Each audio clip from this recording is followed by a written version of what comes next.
So hello and welcome to this quick Adobe Illustrator tutorial, and in this video I will show you how you can make your layers to be visually bigger.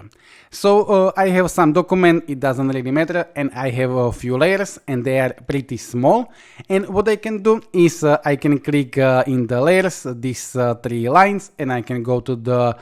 panel option, and in here I can choose if I want to have my layers small, so I can go with the small and they are going to be pretty small, or I can go